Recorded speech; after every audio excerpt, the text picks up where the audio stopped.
Hello, Widowhood. Our conversation today is with my girlfriend, Heather. She is my widow girlfriend because one thing this journey has taught me is if you make yourself available, you will connect with some amazing people going on this process with you together.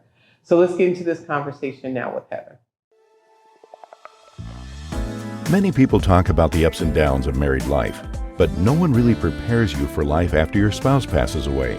Welcome to Widowhood Real Talk with Tina, a safe place for widows, widowers, and their friends and family to talk about love and loss. Find comfort as you listen to honest conversations between Tina and invited guests who've experienced the loss of their forever partner. Share their stories of love, grief, and healing. You are not alone in this journey. Join today's episode and discover a wealth of resources and learn how to connect with others who are traveling the same path. This is Widowhood Real Talk with Tina. Okay, Widowhood, they put a ring on it. Oh, we're going to talk about it right now. I know, right? You didn't see that coming? Surprise! Part 2 of this. So, obviously, we're going to talk about being a widow and dating. And you may be salty. You may be mad at me, some people. But we're going to keep it like the real talk. First of all, I cannot stand people that are judging you because you decide to date being a widow. If you choose not to date, that's perfectly fine too. Dating, getting married is not a solution to being a widow. It is not I survived widowhood.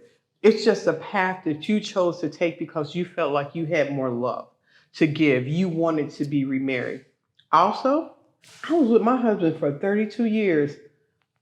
Heather was with her husband for 7. Yep, almost 8. And we both were happy with our spouses. Me deciding to get remarried or get engaged doesn't equate that we didn't love our spouse. So don't say that.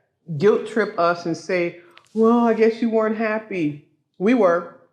Very. Not happy about it at all. But those are just some things that I've heard about people that are dating a widow that maybe it wasn't. So I'm just going to tell you that right now. I want you to email me. I want to hear your opinion about it. But we're going to talk about our dating experience. Any other things you want to get off your chest before we talk about it? There is no timeline.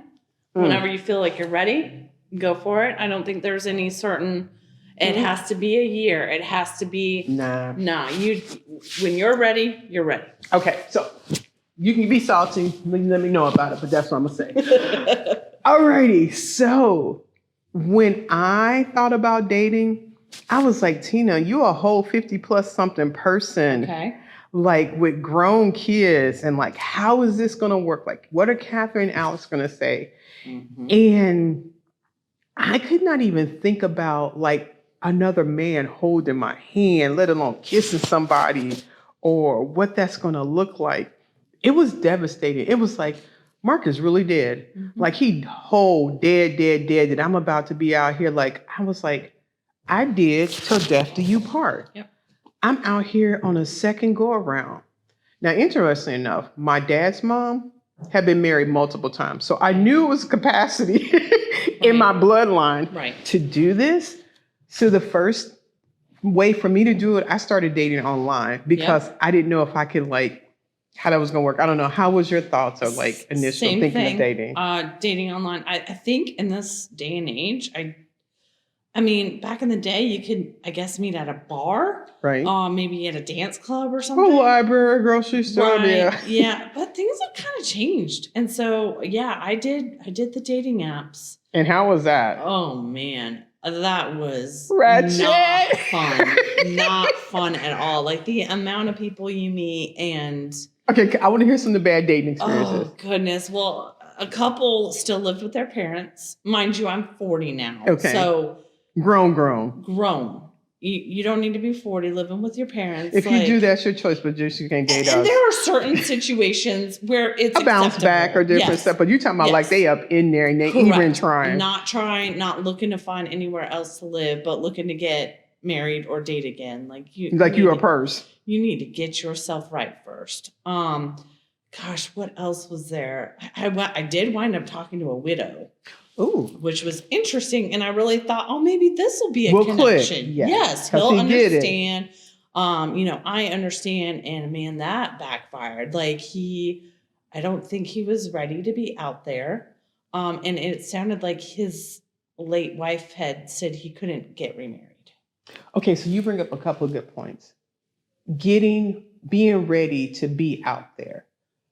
What were some signs for you to let you know you weren't ready to get out there? That's a good question. I think maybe constantly talking about him still. Okay. And being totally emotional, knowing that I correct. wasn't in a place of moving on from that. or moving forward or ready to bring somebody else into the equation. Yeah, because when you date somebody, they don't necessarily want to hear all about your late husband. Right up front. Correct. Right. So I think you need to be in a certain place. Okay. To not be talking about them constantly. So those are clues for you. Yes. So one of the things that happened for me, I was visiting a friend that had been single for a long time. And I noticed how when I was in their space, it wasn't welcoming. And I thought, how long would I be single before I wasn't comfortable with cohabitating with someone? Interesting. Another thing for me at work, I had a job that was very public. I would do tours or tell people about our organization. And I remember someone, when Mark first died, asking me, so how's your husband? And I went on this long rant. He died, da-da-da. So they did not ask for that. Like, how are you doing? Yeah. But when I got to the place to take my wedding band off. Yes. Oh, that is key. That was not so much just I'm available, but coming to the terms, I'm no longer married to Mark, that he is no longer in this world. And I took my wedding bands off. I remember I was in a trip to Chicago with one of my sisters, and I went and purchased a different ring. I still needed to have a ring on my finger. It wasn't a wedding band. But when you had it on the same finger? I did. Okay. But when I took it off and saw the discoloration on my finger, oh, that was so hard to think like, that's over. Like, I'm not married. That's how I saw it. Yeah. That was one of the things of me coming to terms with, he is dead and I'm a whole person out here. Yep. And I still want to be loved. Right. I still want to be with someone, what that would look like. I mean, I want to say it was 4 or 6 months. That was just the initial part. Yeah. Wasn't ready to date, but I was ready to start thinking about there could be another relationship after this one. Yeah. I do think taking off the wedding ring is huge. And again, that's another thing that there's no timeline for. Correct. That's just something I've seen people dating with their wedding bands on. I said, what were things for me to know I was ready? Right. No. And I think that was the same thing for me, because I remember taking it off. I don't even remember what it was for, if I was washing my hands or something, and I didn't initially put it back on, and I was actually okay not wearing it. That part, like being okay. I remember thinking when I washing dishes, like I have to put it back on. Like there was a lot of anxiety. I had to have it on. Yes. There is something about that and being okay. This doesn't have to be on.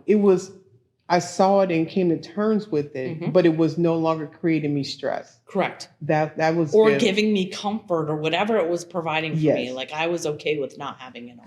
And I met a widow at work, and she showed me how she took her wedding bands, her and her spouse, and made it into a heart. Okay. And our wedding bands, Mark and our wedding band, is now a double heart pendant. Aww. And now, because I see people with it around, it seemed to me like something from high school or something. And more or less, it also seemed like something someone would ask me about. I didn't want to put his wedding band on a necklace. Talk about it. Yeah. Yes. I wanted, if I talk about it, it has to be because I choose to. Yes.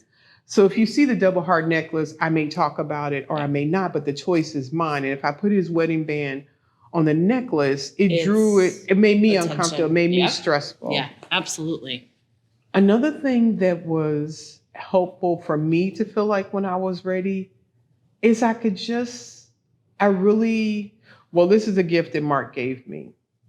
He constantly told me he thought that he was going to leave this world early. And he told me that he wanted me to be happy. He wanted me to get remarried. I mean, it wasn't anything happening immediately. He wasn't terminally sick, Mark died of a heart attack unexpectedly. Mm-hmm. But when he died, I remember thinking, wow. I'm glad we had that conversation. Yes. Yeah. I thought he stayed up too late at night, drinking too much Pepsi. He should go to bed. But then being in that situation, because I have talked to some people and they have guilt or feeling remorseful, I was like, wow, he released me from that before I ever had to consider it. And I thought, wow. Yes. What a wonderful man to think of me beyond his existence, because that's not something you really want to think about, but he was certain he would not be here. Mm-hmm. And when I thought about that, there wasn't guilt. Mm-hmm. There wasn't this idea that I'm doing something wrong. So that was helpful for me. And I had the same thing. Multiple times when we went to the hospital, Bryan would tell me in the car, hey, I just want you to know I'm totally fine with you finding love again. In fact, I really want you to. I don't expect you to live the rest of your life by yourself. I want you to find love again. And of course, at the time, that's the last thing I wanted to hear because I didn't want. Don't talk about that. You don't live forever. Yeah, exactly. But it did give me way peace of mind knowing that he, is for it and supports it. So. And so we both had that gift, and I thought about that, what that would look like for someone that didn't have that gift. Because maybe their spouse died unexpectedly like Mark did, or maybe they may have been terminally ill like Bryan and kept thinking that they were going to beat it. In one of the workshops or grief support group I was in, they asked you to write letters. Okay. And it was like you write a letter and then you allow your dead spouse or loved one to finish the letter. Okay. So let's say you knew your spouse. Example. Yeah, that maybe that could be a way of creating your own release because you kind of know your spouse and you know they would maybe want you to continue if that's what you wanted to do, to maybe write a letter to them and they could give you permission back. Mm-hmm. There may be, sometimes there's this a bulb thing where you write something and then you burn it and you release that, but may have to find a way to let that guilt go and find way to accept that this is the life that you're in that journey. So circling back to bad dating experiences. Yes. So I am 5'9". When I dated Mark, I was an 18-year-old girl in the Army. We were the same height. I was like, you need to be 5'9" to be on this ride this time. I was like 6 feet. That was like one of my limitations. Another thing, Mark was white. So I know a lot of people are going like, what's she going to date? Is she going to be a black guy? Is she going to be a white guy? People were asking me that. I tried to date a white guy. It just didn't work out. I didn't know if it felt like it was too much just like Mark.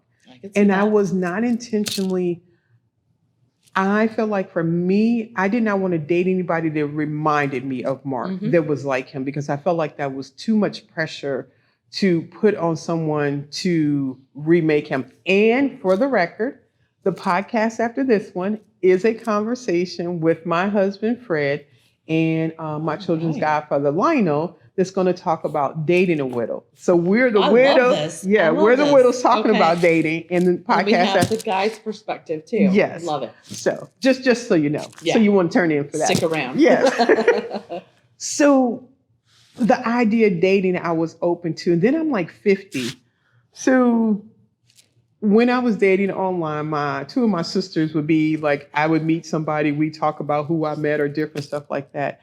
And I met this guy, we were talking, it seemed really cool talking to him. And then we met in person, whole nother thing showed up. So one thing that is a tip, I used a Google phone number. I did not give somebody out my real phone number. I think we were talking about that when you talked about dating. Yes. And I did that. I remember this one guy, he was good on texting, and then he showed up, he had like no conversation. He showed up late, which one was a problem for me.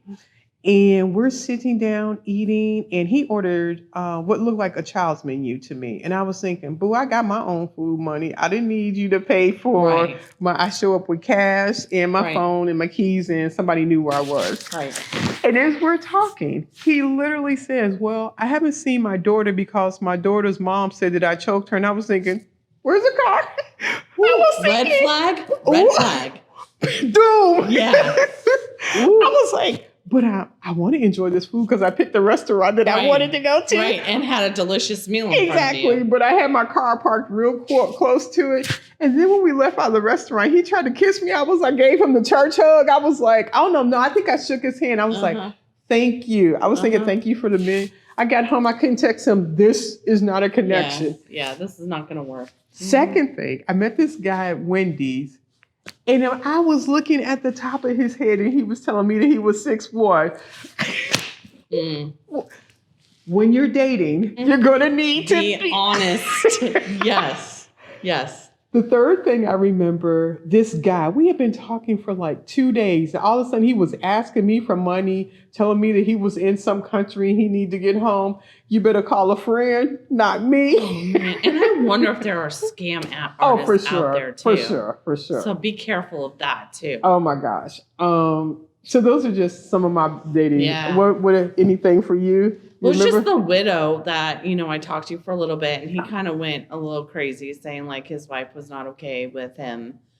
Then he's not ready to be out there. Correct. Yes. So that was kind of odd. I'm trying to think what else. So one of my requirements was you have to be 6 foot to ride this ride because I am like 5'9" and 12. So that was definitely a requirement. I'm trying to think what else. The living at home with moms after being divorced and not. You've been through a whole life. I need somebody that can handle some pressure. Yeah, like that was just too red flag for me. I think another thing is I needed somebody who had stuff going on, meaning it couldn't just be me. So I dated one guy for a little while, and he never married, no kids, lived, on his own. He was like a poker dealer, I guess. Okay. Oh yeah, I remember this. Okay. Which was a little bit. That just seemed Didn't shady. sit right with you. No, it didn't. And I needed somebody. I feel like I come with a lot of baggage. I needed somebody who had. No, you have had a full life. Thank you. And you that is somebody, a much better way of saying it. Because I don't see luggage. Yes. Okay, so let's talk about that. Have you had a lot of experiences? Gosh, yes. Yes. Are we perfect? Well, we think we are, but no. Yes, we do. We do.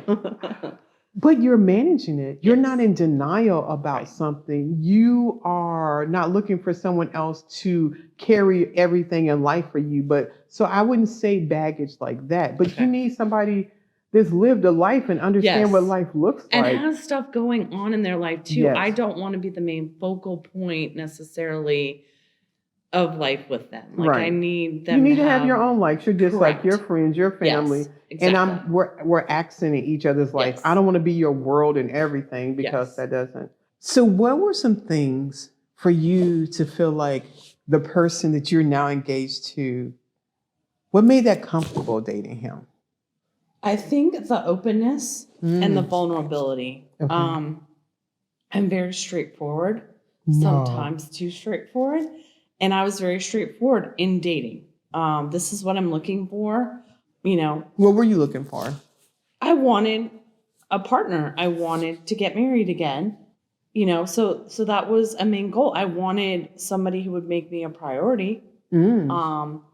So that was a goal as well. And if that wasn't where you were, then let's not waste each other's time and let's move on. Okay, so that's a good mix. You talked about you wanted someone to have a life. You didn't want to be the focal point. Yes. But I want you to be a priority. How do those look different? That is a great question. So I don't want you so involved in my life because I have so much going on with my son and with work and with, friends and family and everything else.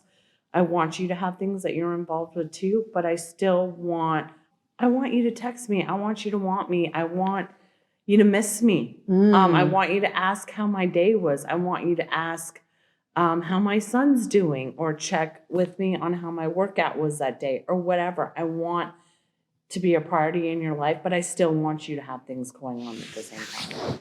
You talk about Nate. I remember thinking about dating, and my son Alexander, with his smart self, he comes and tells me, he says, "Ma, you're gonna date? Like, you know how complicated you are, like how demanding you're going to be." I was like, well, whoever get me going to get a prize. Right. But he was like, "Ma, I don't know how that's going to go. Like, that's going to be really complicated." And the flip side of it, so was my daughter.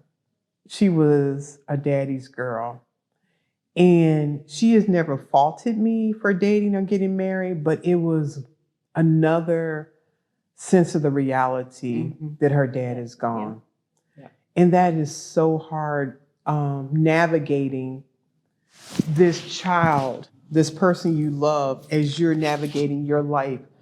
Fortunately, Catherine, so Alex was living here with me in Virginia, so he got to meet Fred when we started dating. He got to interact with him. My daughter's on the West Coast, so it was very periodic as far as conversations. She came after we got married, but it is complicated with other people outside of you in your dating experience. I have my siblings, other friends. It can be complicated, those other people besides just you in the relationship. I was able to leverage my friends to be like the investigator, asking questions, doing stuff, or Facebook stalking. Exactly. But it can also be a lot of negativity from people questioning your decisions. Like, I think there's something in our society, things like women are supposed to be widows forever. And my Is it love too soon? Okay, the too soon question. What did that look like? I think I got that a lot. I don't think anybody ever came out and specifically said it. Oh, they wouldn't say that. Just be like around the corner. Correct. I got kind of the looks of, oh, really? You're dating? Almost like it's too soon, or are and how you long sure had you're it ready been? for that? It had been about 14 months. Okay. Since he had passed. But see, when you hear 14 months, that's 14 months times how many days a year, times how many hours, times how many therapy sessions, times how many times walking, thinking, journaling, grief support group. Time didn't just go by.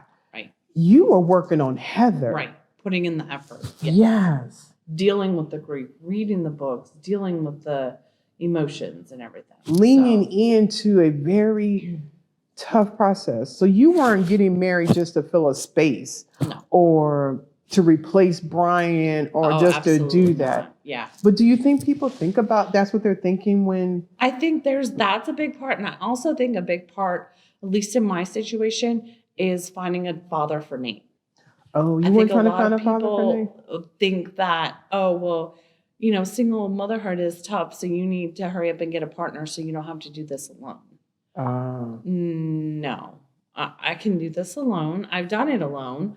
He adds wonderful help and partnership to Nate, but I did not start dating him to be Nate's new dad or to help me take care of Nate. I dated him. I'm dating him because of the wonderful person that he is and the partnership that we've created. Okay. Not to hurry up and have another set of hands around the house. That's fair. Yeah. When you talk about the partnership that you're creating, dating Fred was extremely different than when I was dating Mark. You don't get to put on a dating app, I need to have a man that can love me and always know there'll be a part of me that will love my dead husband. Right. And I remember I don't know if you put this out on your dating apps, but some of the apps, I didn't even really say I was a widow. I did, and then I took it off because then I felt like it was causing a whole bunch of different energy I wasn't prepared for. I didn't. Yes. I thought, that was like, game changer. No, because I don't know if it looked like I was prey or something like, or a purse or something like that. Absolutely. Yeah. And at what point, when you are talking to somebody, do you mention you're a widow? When did you? I tried to be pretty transparent up at the beginning, because a lot of times they would ask ask if I had been divorced or that kind of thing. And so I felt like that was an open shoe, to step in and say, no, I haven't been divorced. I, actually lost my husband, and, talk about that. Same. I remember, Fred, we met at a place called Cafe Stella. It's like do you know what that is? It's this coffee place. And we had been talking, we met on Zooks. That's the web dating app we met on. And I want to have chemistry with someone. Yes. I want when I see you, I want to feel giddy inside. And butterflies. Yes. And I want to be like, whoo, okay. I didn't know if I could ever feel that way again. We met at Cafe Stella. We had been texting for about a week, maybe 3 days. I was like, you know what? I'm tired of these dudes not showing up. I need to know. Wasting my time. Yeah. So we had been texting for 3 days. And I was like, okay, do you mind? I was like, can we meet at Cafe Stella? This is not a booty call. I just want to see if we have some chemistry. Yeah. And I remember walking into Cafe Stella. He was reading a book. The book was not upside down, so he was actually reading it. And I saw his long legs. I was like, oh, he looked like he could be the right height. You said, all right. Yes, I was like, check number one. He can check, he can read. Yes, check. there you go. There you go. Like the right height. I once again have my phone and my keys and some cash because I don't want anything else. Mm-hmm. He stands up and I say, I am a hugger. Can I give you a hug? And he says, that's fine. I was like, okay, he feel like he worked out. Okay, this is good. Right? You're getting a little feel of what's going on. Uh-huh. And we sat there in Cafe Stella and talked for hours. I had to go to church that night and it was like, okay, we have to go. And I was like, there's chemistry here. Yeah. I didn't know I could feel, I wanted to, mm-hmm. I desired, but I didn't know if it could really happen. Mm-hmm. And from that moment, I was like, okay, this is a prospect. Like all mm-hmm. those swipe left frogs. I was like, mm-hmm. okay. Yeah. Do you remember? I remember feeling the same thing. So we talked quite a bit on the phone before we met in person. And then we wound up meeting and I was late. I know, girl, I felt horrible. I called immediately. I had got stuck at work with some meeting or something at work. And I was like, I'm so sorry. You need to reschedule. I totally understand. And he's like, it's okay. Like, it's not a big deal. Like, just get here when you can. Like, just be safe. And I was like, okay. And so I get there. Oh, okay, I was like, okay. And I remember us, we met at a coffee place too. We are twinning all the way. Girl, we met at Por Favor. I don't know if you've ever been there before. No. You should take Fred and go check it out. Though. Okay, because he's a bit of a coffee snob. Yes, okay. It's really good. They have coffee flights and everything. Ooh. But anyway. Okay, I'm going to get that later. Anyway, okay. So we met there. Oh, we could double maybe do it. I like that. Yes. And I remember us going for a walk together. Like we had coffee together, then we decided to walk a little bit. And I remember us brushing arms a couple times while we were walking next to each other. Like I'm touching and another man. And there was definitely like a chemistry there. And then I remember talking to him about my late husband. And I started getting teary-eyed. And after I had stopped talking to him about it, this was back in the coffee shop, he asked if he could give me a hug. And he gave me a hug, and I just like leaned into him, and that was the end of that. I mean, the chemistry was just completely there. So that part right there, for a man to be confident enough in who he is, and in the space that he's showing up in for you, and not feel conflicted mm-hmm. about this spouse that has died. Mm-hmm. Is so important. Huge. It is so important for them to know it's not a competition. Nope. I'm not trying to make Mark bigger than life and you have to fill his shoes and be in a competition because no one's going to win at that. But I feel like that's a misnomer that people feel like they're going to have to deal with when dating a widow or a widower. I definitely agree with that. And I think a big piece, especially for me in dating, was not ever comparing. We tend to look at our marriage versus our new relationship and what worked and what didn't work and what's different and what's alike. And I think that was one of the big things is these are two completely different people. Okay. It's not the same. And I can't compare them. They're completely vast. It's like comparing apples to bananas. Okay. There's no comparison. Okay. So I think that was a huge thing too, because I think being married to somebody, and having that long relationship is easy to try to maybe find someone that's similar to that. Because you knew that worked. So correct. If they have these same characteristics or different stuff, that's fair. I didn't think of it that way. Yeah. So you mentioned about melting, and when you were telling him about Bryan, Fred and I I think we had been dating maybe 4 to 6 months, and we had my sister Yolanda, Fred, and I went out. I want to say it was the first something in the water down at Virginia Beach, and it got rained out. And we went to eat at Cooper's Hawk for dinner. And then Yolanda went home. Fred and I went back to my condo for a second. Then he was heading back to his place. And I was getting us a drink. And I was walking to the couch, and I just froze. And I thought, today is 1 year of me living in Virginia. Mark and I had a plan for us to live in Virginia. There is this strange dude sitting in my couch, and I just lost it. It was a trigger day, and I wasn't prepared for it.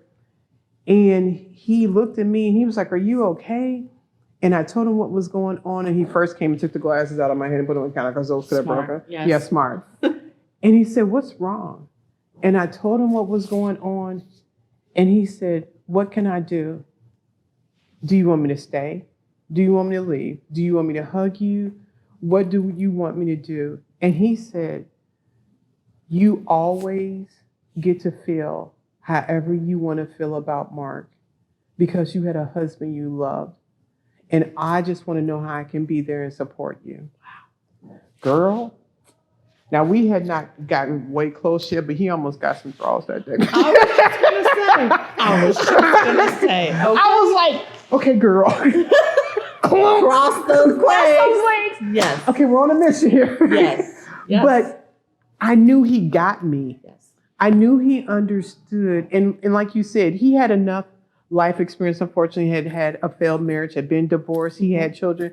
So he knew what life looked like when life was like. Mm-hmm. It wasn't this insecure person needed. And I was like, okay, I can work with this. This is someone that can give me space when I'm having an emotional moment about Mark and not make it about them, like feeling like, well, you're with me and you love me. Right. Why are you feeling like Why this? Why are you bringing this up? Yes. Why are these pictures up? Why is this up? Why is that?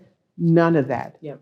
But I have, me too, being in widow groups, people dating and talking about how people demanding. Okay, you did that face. I'm gonna let you talk.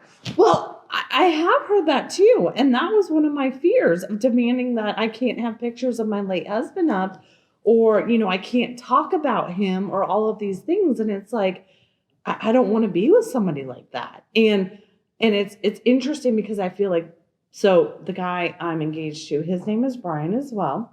So we've got girl, same spelling and everything. Okay, so to that point, Fred's middle name is Mark. Oh, that's right. So you can always say the first name and not have a problem. What did you think like when you, okay, I'm going to go ahead. I was like, maybe this isn't a good idea. Like maybe this is the red flag. Okay. But I went with it and it's been wonderful. But no, I was also thinking of all the things that seemed to come up when I started dating again. So, you deal with all these emotions when you're grieving and you've lost your spouse.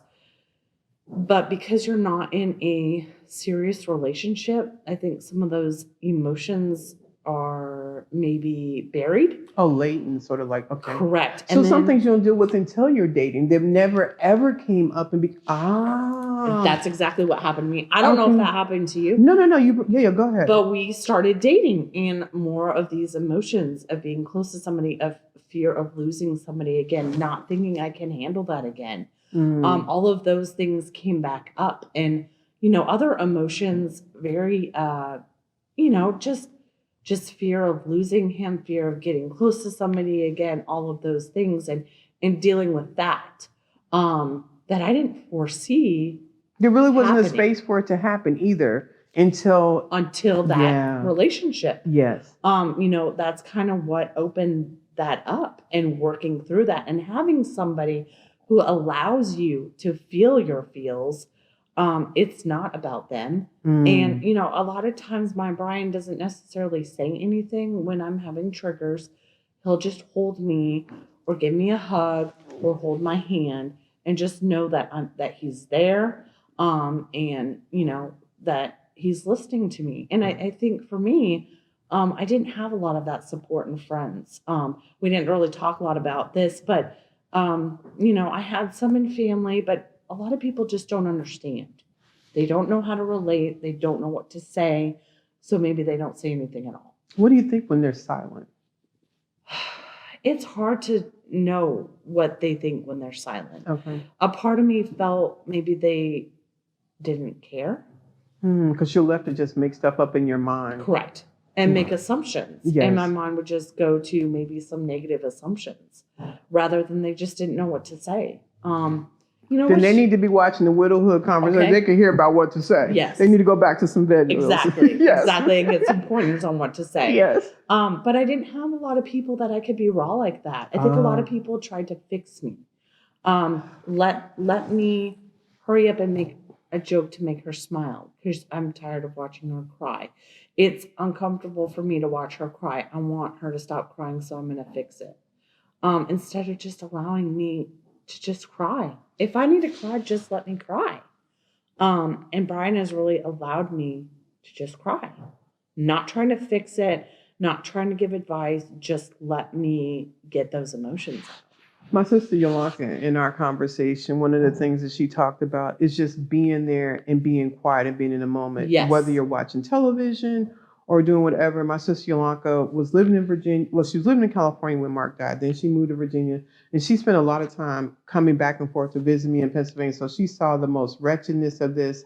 And just as her sister was dealing with a horrific moment and just being in that space, I think it's important to mention that it's okay you don't know what to say. Correct. But just be there. Mm-hmm. And sometimes you just may be there and just hold that space Mm-hmm. is more important than just ignoring it, acting like it Yes. didn't happen. Yes. Or trying to fix it. There's nothing for you to fix. You're right. Because people would say, how you doing? Like, what would you want? I would want Mark to come back. Right. And you can't, it's like, okay, I shouldn't say that. Right. But that's what's in my head. Right. And I think if you're a widow or widower, it's important to tell your friends, we can't fix this, but you can go with me on this journey. Yes. There's no magic stamp to put on here and to make it better. Yeah. And that's important to know because I think they hurt because you're hurting. Absolutely. And they want it to not hurt anymore and they're trying to figure out how. Yeah. So how did he propose? Okay, so we were in the hot tub, just hanging out, chatting, and he proposed. And I was like, are you being serious? And he's like, yeah. And I was like, well, yes. And so then we went up to his room and he got down on one knee and he had the ring and he, asked again. And I said, absolutely. And yeah, that was that. So I was completely caught off guard. I had no idea that he had even gotten a ring. We had talked a little bit about it, like what rings I liked, but it was just kind of in passing. I didn't, think much of it. And then he just kind of popped it. So how did you tell people? That was kind of hard. I just felt a lot of judgment and I felt a lot of concern of how are people going to react. So I was very concerned about people's emotions. And maybe that's not where I was supposed to be, but that's where I was. A lot of people really loved my late husband. And so to tell them that I'm now engaged to somebody else. Named Bryan. Correct. I didn't know how they were going to take that, you know? How did they? And I wanted to be mindful of their emotions. So I kind of maybe shunned my happiness and was more concerned about their emotions and finding out that I was engaged to somebody else. But what I hear is just your level of concern for other people. Yes. Back to when Bryan passed. Yes. Even in that moment, you're looking at your husband's dead body and you're thinking about how everybody else in the room is doing that. Mm-hmm. Yeah. So I think overall it went okay. A lot of people were surprised. A lot of people thought it was too soon, and that's okay. Everybody can have their opinion. Mm-hmm. It doesn't really change the situation. I was surprised. I thought my mom would be not so happy about it, but she was actually very accepting of it. Oh, that must have made you feel good. Yes, which was wonderful. So I think for the most part, people have been accepting. Just, late Bryan and I had a close group knit of friends, and they've all had really hard time adjusting to him being gone, and now adjusting to somebody else in the picture. And so, I think they struggle with that a little bit too. It was close to our son's second birthday, and I always invite my late husband's family to come to Nate's birthday parties, and so I wanted to wear my ring at the birthday party. So I did send out a text to his family and let them know, just so you know, I'll be wearing a engagement ring. Bryan and I got engaged. I didn't want you to show up at the party and be like completely So thrown off guard. considerate. And I didn't really get much of a response from that, so I was a little concerned. Was it going to be good, bad, or just silence again? How did they feel about it? And they were okay. I think Good. they felt the same way. They thought it was a little soon, but they were happy for me in the end. So, I hear people say soon. What is it to understand? I love this Bryan. I'm sad that this Bryan is not here and I'm having a trigger versus this is not a good spot to be dating. How do those look different? For me, it was the idea that when there were moments that were devastating about Mark, I was incapacitated for long periods of time. Okay. The sadness, I could not comprehend. I was emotionally distracted. I couldn't drive. I couldn't do, which is like things that happened during like the anniversary of his death. Or his birthday. Anniversary of his death hits me harder than his birthday. But it's a wave. It's not a consistent place that I'm living at. I know for me, I'm extremely appreciative to have a husband that lets me have that space and supports me in it. Whether I need to make sure I'm scheduling my appointments with my therapist, but I'm not driven to stay there and live in that spot differently than when I saw myself when Mark first died.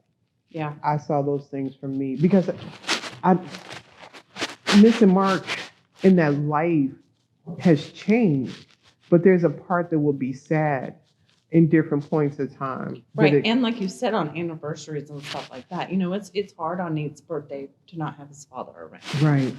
It's hard on his father's birthday for him not to be there. Anniversary, our wedding anniversary, things like that. I think just open communication has been key. Like I will tell the new Bryan, hey, this is what's coming up this week. Just so you know, it's the anniversary of our wedding. And I'm already in my feels about it. And, I think just open communication with him has really helped our relationship. I'm not wanting him to fix anything. I just kind of giving him a heads up that Understand. I might have some triggers this week. I may be a little bit more emotional than I usually am. And I'll be all right. But, this is kind of why. You cannot make it unhappen. Correct. You cannot make this go away. Nope. Do you feel like how you feel during those times have changed over the years, or is it just the same as it was then? I definitely think it's changed. I definitely think, it involves, like you said, it's more of a wave than a constant. Okay. So it'll come and go. And sometimes the frequency of those waves are a little bit longer in between too. They're not back-to-back waves. There's a little bit of time in between. So now I had the experience that you had, the blended family thing. Mark and I met like when we were kids. It was nothing at all as far as like other people involved. So now I have my children. Fred has his 2 children, and they grown. I remember the first Thanksgiving because Fred's parents are deceased, so he has maintained relationships with his mother, the mother of his children, their family. They've been like his family. And we were dating. He was like, well, I spend Thanksgiving with my children's parents. I'm like, so that's your wife's family, right? And he was like, yeah. I was like, oh, okay, how this gonna go? Yeah. And he was like, well, everybody will be there. I was like, so your ex will be there? And I was straight up scared. I was like, all right, you're locking, you going with me because if something goes sideways, we out. That's right. It was an easy situation. Okay, good. I was so scared, but it wound up being really good. We still spend Thanksgiving. My mom, my sister, my son, we went and spent Thanksgiving with them. People are old enough and mature enough to understand. I mean, his exes, he has another partner, she has another partner, they have kids. And it was just like, I was afraid of nothing. I was afraid of like how the kids would, like me, engage me. When I started doing the podcast, they were helping me with equipment and doing stuff and helping me set up like for the first time. Right.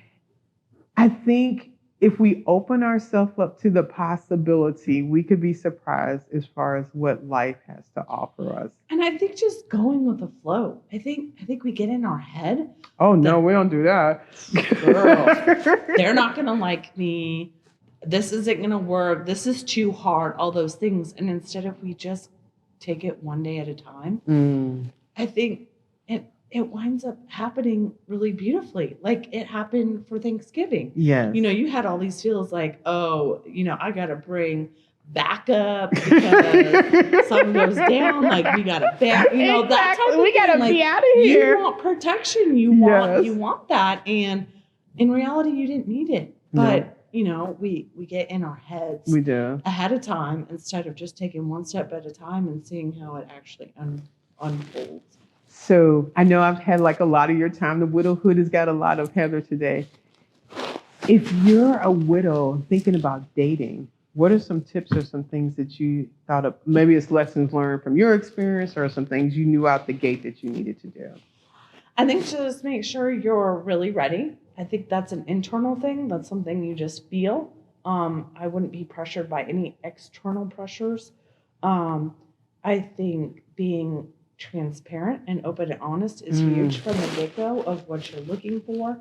As a widow, if you have kids or if you're getting older, or you have other responsibilities, you don't want to waste somebody's time, and you sure as heck don't want your time wasted. So if you're not ready and don't be doing it. Okay. I agree, and I just think be know what you want your dating experience. If you want just to be dating to be dating, that's you want to fine. Get married, but understand the parameters. But, yes, and express that, communicate that, so that that's what you're getting.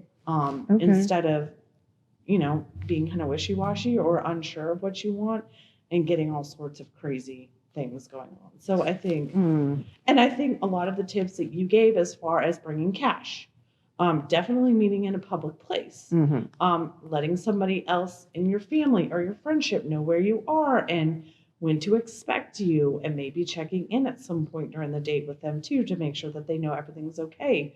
Google phone number, correct? Because so much is related to our phone number. Do not out there give me your. People can just Google your regular cell phone number and pull up your address and all sorts of other information. So definitely the Google Voice number, I think, is huge too. Or whatever DBA phone number, but just correct. Correct. Yeah. Okay, I've asked you a lot of questions. Do you have any questions for me? I wanted to ask you. Oh, she's ready. I'm ready. Did you talk to your kids about dating prior to dating? Like, did you say, "Hey, I'm thinking about dating. Like, how do you guys feel about it?" Okay. Oh, no, not the Not the. How do you feel about it? I don't know. I may have. And what was kind of their reaction? I was just curious. Is they're older?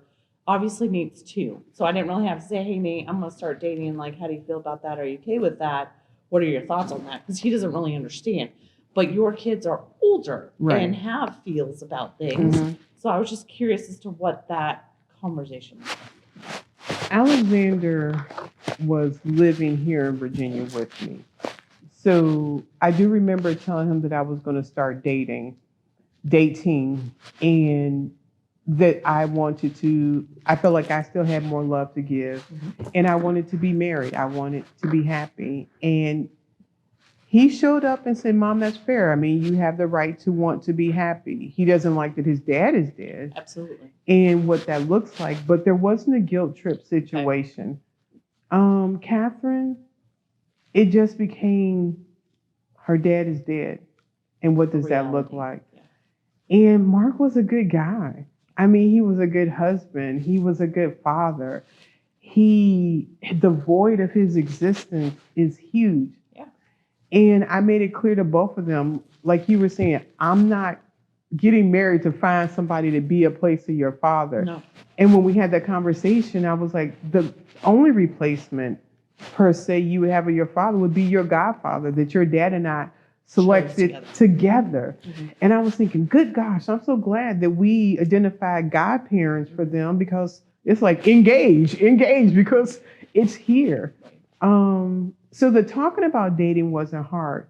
The I'm about to get married part, ooh, that was hard. Okay. Alexander had been here. He gave me away in the wedding. I love that. We had a whole dance routine. It was so much fun, but it was breaking my daughter's heart. I think Alexander had a different relationship probably with Fred than Catherine was Yes, able he to had have. a relationship. Correct. Catherine, it was this guy over there that's now about to be my mom's. In my life and all up taking some of my mom's time, and I don't know how I feel about it. And so she had never met Fred. No, she did. She had come here. She met him. We went out to dinner. She had training here when she was in the Navy. Okay. So she met him a little bit off during that period. So it was a little bit of getting to know him. Okay. But you're going to marry him, that hit hard. And she came to visit. We got married February of 2022. Okay. She came to visit in May of 2022. And I remember her coming to terms with it and separating her dad's death for me being happy. Wow. And That's it was huge. And I'm glad she was. I wanted her to be here for the wedding, but only if she was going to be happy. Right. And it came to the point that her being here would have torn me emotionally, thinking about my daughter versus my own happiness. Yes. So her not being here turned out to be the best decision. Right. But when she came in May, because she tries to come for Mother's Day, I got to focus on her. Yeah. We got to unpack her feels about this situation, and she has warmed up to I Fred. love it. And when I stepped back and gave her space to embrace this on her own time, Didn't force anything on her. yes, as you said, take it day by day. Yes. I wanted it now, I wanted Yeah. to say, Yeah. and it was like, yeah, that's not happening. Yeah. And I ventured on some support widow groups on Facebook, and people gave me some good advice, and I'm glad I listened. And now it's fine. Good. I mean, it is still horrible that Mark is not here and what Absolutely. that looks like, but her happiness for me is genuine. Good. I'm glad you both all were able to get to that point. I was just curious as to their initial reaction. I'm going to ask you, you got any other questions? No, that was the only one I had. So, Okay. yes. Thank you. Thank you. Absolutely. Any closing comments as we wrap up the widows that are getting married and I got know. married section? Yes. I don't think so. Okay. I can't think of anything. All right. Well, what I want to say is thank you for being part of this conversation. And if you feel like you still have love to give, or you have space in your heart, I know what I want to do is that getting remarried is like the idea of having one or two children. Like you have space in your heart to love both your kids. And you will find you're not trading your love for your deceased spouse, for this person that you're with. It's a different season. And it's something wonderful that you may want to allow yourself to enjoy. So thanks for being here, Heather. Absolutely. Thank you, Tina. I love that ending because that's 100% right. We do have extra love in our heart to give. So. We do. All right, Widowhood. All right. Bye-bye. Bye. Hello, Widowhood. Thank you for being part of this conversation. I am sorry for the person that you have lost that drove you to this conversation, but I'm glad that you found us. This conversation with Heather, oh my gosh, my girl is out here. I did not know how resilient she was. I came pretty short from telling her she was strong because nobody that's a widow likes hearing that. But her ability to make intentional decisions, and her little guy, Nate, just brought her out of this. So I encourage you to find your people. Connect with Widowhood. Find us on Facebook. Be a part of our small group. We have a virtual meetup once a month. We have a book club. And we have a conference coming in October. Email us. Be on the opportunity to share your journey, because the more that you have community, I think it makes it just a little bit easier as you define your new life. Talk to you soon. Thank you for spending another episode with Widowhood Real Talk. If you found the contents of today helpful, share the episode to anyone you know who may need it. Subscribe to the show and tune into Widowhood Real Talk each week. Then visit widowhood-realtalkwithtina.org to join the community and access additional resources. Remember, you are not alone in this journey.